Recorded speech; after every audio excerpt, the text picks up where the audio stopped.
मीरा भाईंदरमधील तलाव रोड जवळील पारिजात बिल्डिंग मध्ये पहिल्या माळ्यावर बिबट्या शिरलाय। आतापर्यंत बिबट्याच्या हल्ल्यामध्ये 3 जण जखमी झालेत। एका घरातील 25 वर्षांच्या मुलीला बिबट्याने जखमी केले। घटनास्थळी अग्निशमन दल पोलीस दाखल झाले असून बिबट्याला पकडण्याचं काम हे सध्या सुरू आहे। दृश्य आपण पाहतोय, हा बिबट्या थेट एका सोसायटीमध्ये शिरलाय आणि तेही कुठं तर मुंबईच्या शेजारी असलेल्या मीरा भाईंदरच्या परिसरामध्ये हा बिबट्या पारिजात नावाच्या इमारतीमध्ये शिरलेला आहे। आतापर्यंत 3 जण जखमी झालेले आहेत। या बिबट्याला पकडण्याचं काम सुरू आहे। पोलीस आणि सोबतच अन्य यंत्रणा या ठिकाणी दाखल झालेल्या आहेत। अग्निशमन दल दाखल झालेला आहे, पोलीस यंत्रणा दाखल झालेली आहे। या बिबट्याला पकडण्याचं काम सुरू आहे। मात्र अद्यापपर्यंत या बिबट्याला पकडण्यामध्ये यश आलेलं नाही। आतापर्यंत 3 जणांना या बिबट्याने जखमी केलंय। थेट एका सोसायटीमध्ये, एका इमारतीमध्ये, एका बिल्डिंगमध्ये हा बिबट्या शिरलेला आहे। वसाहतीमध्ये, नागरी वसाहतीमध्ये हा बिबट्या शिरला आणि त्याच्यामुळे अधिकचा धोका निर्माण झालेला आहे। आतापर्यंत 3 जणांना जखमी केलंय।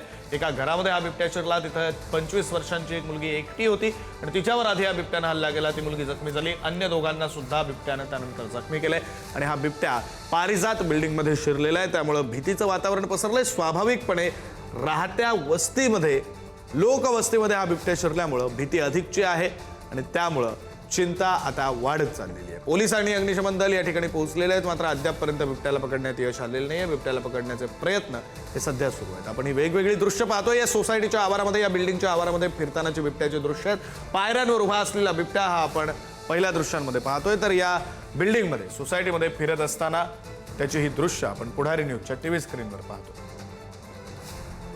प्रतिनिधी विपुल पाटील आपल्याला या संदर्भातले अधिकचे तपशील देतील। विपुल,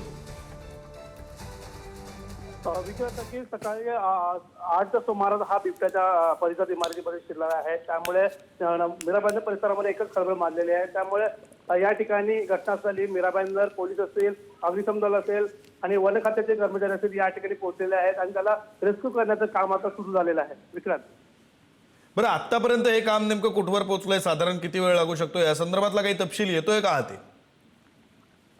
या ठिकाणी मोठ्या प्रमाणात लोकवस्ती असल्यामुळे, या ठिकाणी इमारतीची संख्या ही मोठी असल्यामुळे कशा पद्धतीने त्याला रेस्क्यू करण्यात अडचणी येतात हे पाहण्याचा महत्त्व ठरणार आहे। बरं, धन्यवाद विपुल दिलेल्या या सगळ्या सविस्तर माहितीसाठी।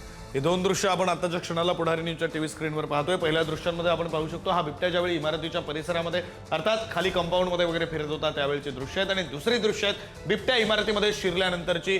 इमारतीच्या पायऱ्यांवर हा बिबट्या उभा आहे, त्याची दृश्य आपण पाहतोय। आणि आतापर्यंत या बिबट्यानं 3 जणांना जखमी केले। तर ही दृश्य आपण पाहतोय, ज्या 25 वर्षीय मुलीवर बिबट्यानं हल्ला केला होता त्या मुलीला तिच्या घरातून बाहेर काढण्यात येत होतं। तिला उपचारांसाठी पुढे दवाखान्यामध्ये नेण्यात आलं। त्यावेळची बाहेर काढता वेळची ही दृश्य आहेत। अतिशय गंभीररित्या ही मुलगी जखमी झालेली आहे। ही दृश्य आपण पुढारी न्यूजच्या टीव्ही स्क्रीनवर पाहतोय। अवघ्या 25 वर्षांची ही तरुणी आहे जिच्यावर बिबट्यानं हल्ला केला।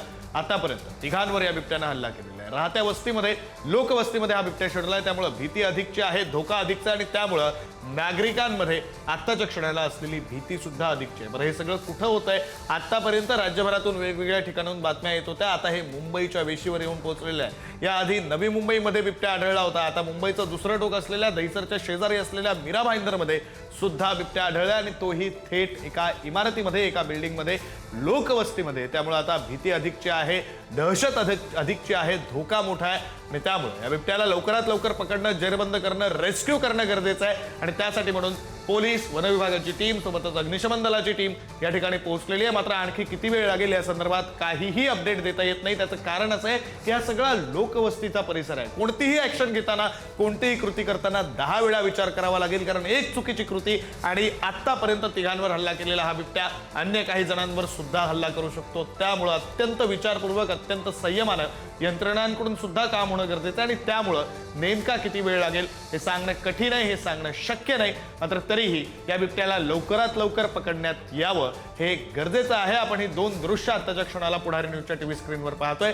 पहिल्या दृश्यांमध्ये इमारतीच्या परिसरामध्ये, म्हणजे बिल्डिंगच्या कंपाऊंडच्या परिसरामध्ये हा बिबट्या फिरत होता, कंपाऊंडवरून ये जा करत होता त्यावेळची दृश्य। आणि दुसरी दृश्य आहेत इमारतीमध्ये ज्यावेळी बिबट्या शिरला त्यावेळची दृश्य। इमारतीच्या आतमध्ये पायऱ्यांवर बहुधा हा बिबट्या उभा असतानाची दृश्य असावीत।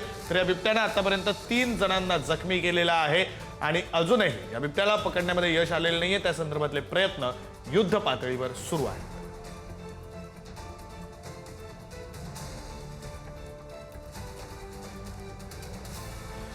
सुरुवातीला हा बिबट्या इमारतीमध्ये शिरला एका घरात, तो त्या इमारतीच्या एका घरामध्ये शिरला आणि त्या घरामध्ये एक 25 वर्षीय मुलगी होती. त्या 25 वर्षीय मुलीवर त्यानं हल्ला केला. ती मुलगी गंभीर जखमी झालेली आहे. सध्या तिच्यावर उपचार सुरू आहेत. यानंतर आणखी दोघांना या बिबट्यानं आतापर्यंत या दोघांवर हल्ला केलेला आहे. दोघांना जखमी सुद्धा केलेला आहे.